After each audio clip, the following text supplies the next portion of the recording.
Hello everyone, আসসালামু আলাইকুম। Welcome back to my channel. প্রতিদিনকার মতো নিয়ে আসলাম নতুন একটি ভিডিও। আজকে সহজ রান্না করব, সেটি আপনাদের সাথে একটু শেয়ার করতেছি। এখানে আমি 6টা ডিম সিদ্ধ করে নিছি, নিয়ে ভাইজা নিলাম। আর এখানে পেঁয়াজ, কাঁচামরিচ আর তেজপাতা দিয়ে তেল দিয়ে দিছি কিছুটা। পেঁয়াজটা কমলে আমি আর একটু তেল দেব, কারণ অল্প পরিমাণ তেল দিছি। এখন পেঁয়াজটা একটু ভাজা ভাজা করে নিব। এই যে আরেকটু তেল দিছি, তেল দেওয়ার পর পেঁয়াজটা যে দেখেন অনেকটাই নরম হয়ে গেছে। হয়ে যাওয়ার পরে একটু আদা রসুন বাটা দিয়ে দিলাম, সামান্য পরিমাণ আদা রসুন বাটা দিছি। আর এখানে ডিমটা আমি একটু ঝাল ঝাল করে রান্না করব।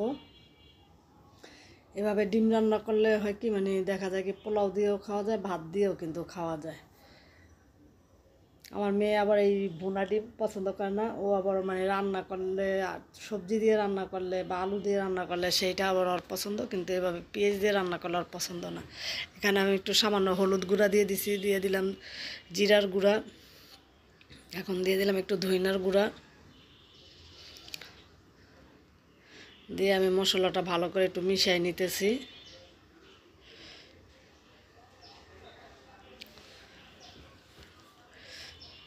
একটু পানি দিয়ে দিলাম সামান্য।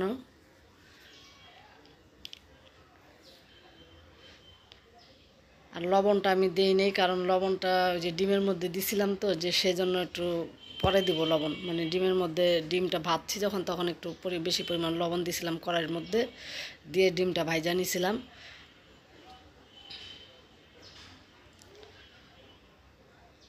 এখন এখানে মশলাটা একটু কষায়া তারপর আমি ডিমটা দিয়ে দিব।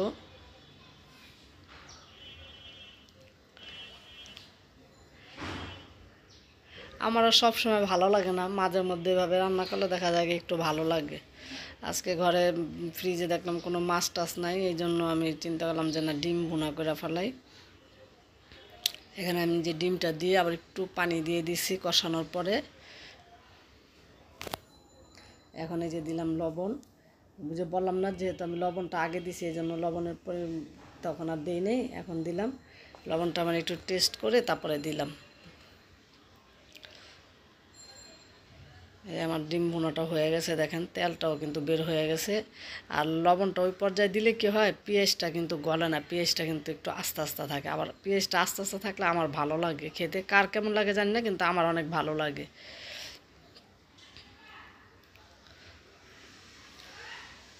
আমি আর একটু কষায় নিব, কষায় একটু তেলটা ভালো করে বের করে নিব। আমার একটু পানির মানে ভিজা ভিজা আছে।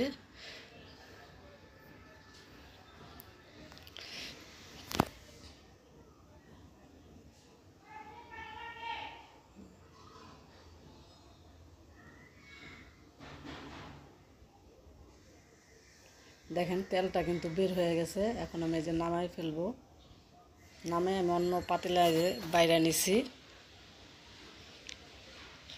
কারণ ওই তেলের কড়াই থেকে একটু বাইরে নিয়েছি। আমি ডিমটা আবার ওই যে সিলার সময় একটু কাইটা কাইটা দিয়েছিলাম, যাতে মশলাটা ভিতরে ঢুকে। দেখেন ডিমটা খুব সুন্দর কিন্তু লাগতেছে কালারটা। আর এখানে আমি কিছু আলু নিছি, আলুটা আমি ভাজি করব। আজকে বললাম না ঘরে বাজার নাই, এই জন্য সহজ রান্না করতেছি। আমি এখানে যে তেল দিয়ে দিছি, ফ্রাই প্যানে তেল দিয়ে মরিচটা একটু ভাজা নিতেছি। এভাবে আলুটা ভাজি করলে কি হয়, মরিচের ঘ্রাণটা খুব ভালো একটা ঘ্রাণ আসে কিন্তু। এখানে পেঁয়াজ, কাঁচামরিচ আর টমেটো ছিল, টমেটোটা দিয়ে দিলাম তেলের মধ্যে। যে যেভাবে করে, মানে পরেও দেওয়া যায় টমেটো, আবার আগেও দেওয়া যায়, আমি আগেই দিয়ে দিলাম। টমেটোটা একটু নরম হলে, মানে যে লবণ দিয়ে দিছি, একটু নরম হলে পর আলুটা দিব। লবণটা দিয়ে দিলাম যাতে টমেটোটা যাতে গইলা যায়, কারণ এত দামের জিনিস টমেটো, দেখা যাবে কি আমার মেয়ে না, দেখা যায় আস্তা থাকলে ও বাইসা বাইসা ফালায় দেয়, খাইতে চায় না টমেটোটা রান্না করলে। কাঁচাটা খায় কিন্তু রান্না করলে খাইতে চায় না, এই জন্য আমি আবার আগে দিয়ে মানে লবণ দিয়ে দিলাম যাতে টমেটোটা নরম হয়ে গইলা যায়, আলুর সুন্দর একটা কালার আসে। দেখেন কত সুন্দর একটা কালার আসছে না, আমি আলুটা দিয়ে দিলাম।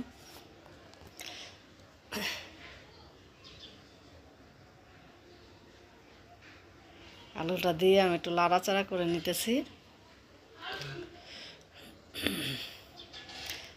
আর এই টমেটোটাও কিন্তু গইলা গেছে অনেকেই।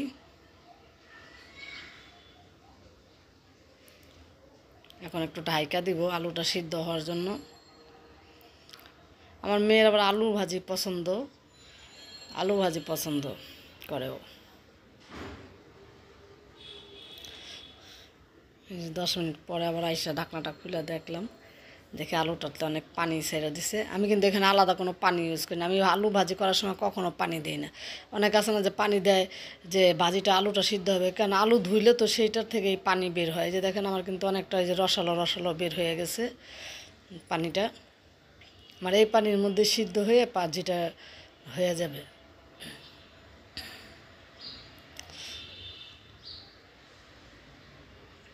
এই দেখেন ভাজিটা কিন্তু অনেকটাই মানে ঝরঝরা হয়ে গেছে কিন্তু ভাজিটা।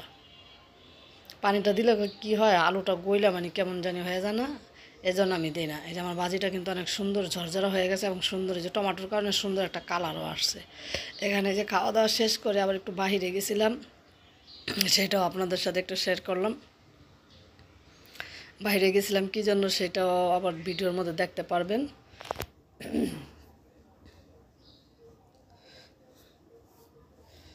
মেয়ে নিয়ে বের হয়েছিলাম।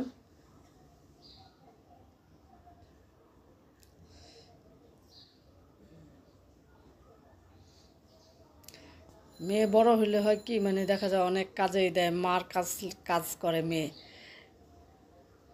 এই জন্য মেয়েরে নিয়ে আগে তো একা বের হইতাম না, হয়তো যে আমার বড় জারে নিয়ে বের হইতাম, মানে না তা বোন যেত। এখন দেখা যায় বেশিরভাগই মেয়ে যায় আমার সাথে। ভালোই লাগে, মা মেয়েরা ঘোরাঘুরি ভালোই কিন্তু লাগে।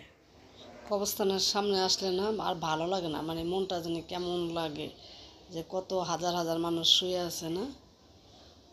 এ পাশে আমরা মানে এটা হলো ইহকাল আর এটা হলো পরকাল, ভাবলেই মানে এইসব ভাবলেই না অন্যরকম লাগে জীবনটা, যে আল্লাহ কি লেগে তুমি দুনিয়াতে পাঠাইছো, আবার কিসের জন্য নিয়ে যাবা, মানে সেই লাগে। এখানে আমাদের কত আত্মীয় স্বজন, আমার বাবা, আমার শ্বশুর শাশুড়ি শুয়ে আছে, সবাই তাদের জন্য দোয়া করেন। আর এই যে বললাম না কি যে কিসের জন্য মানে আসছি, সেটাও আপনাদের সাথে শেয়ার করব। এখানে যে আমার মানে আমার মার চেনটা, গলার এটা চেনটা ভাঙ্গা গেছে, সেটা ঠিক করার জন্য নিয়ে আসছিলাম। এখন ওই ভাই বলতেছে যেটা তো ঠিক করা যাবে না, কারণ অনেক জায়গা ভাঙ্গা গেছে, এক জায়গা না মানে কয়েক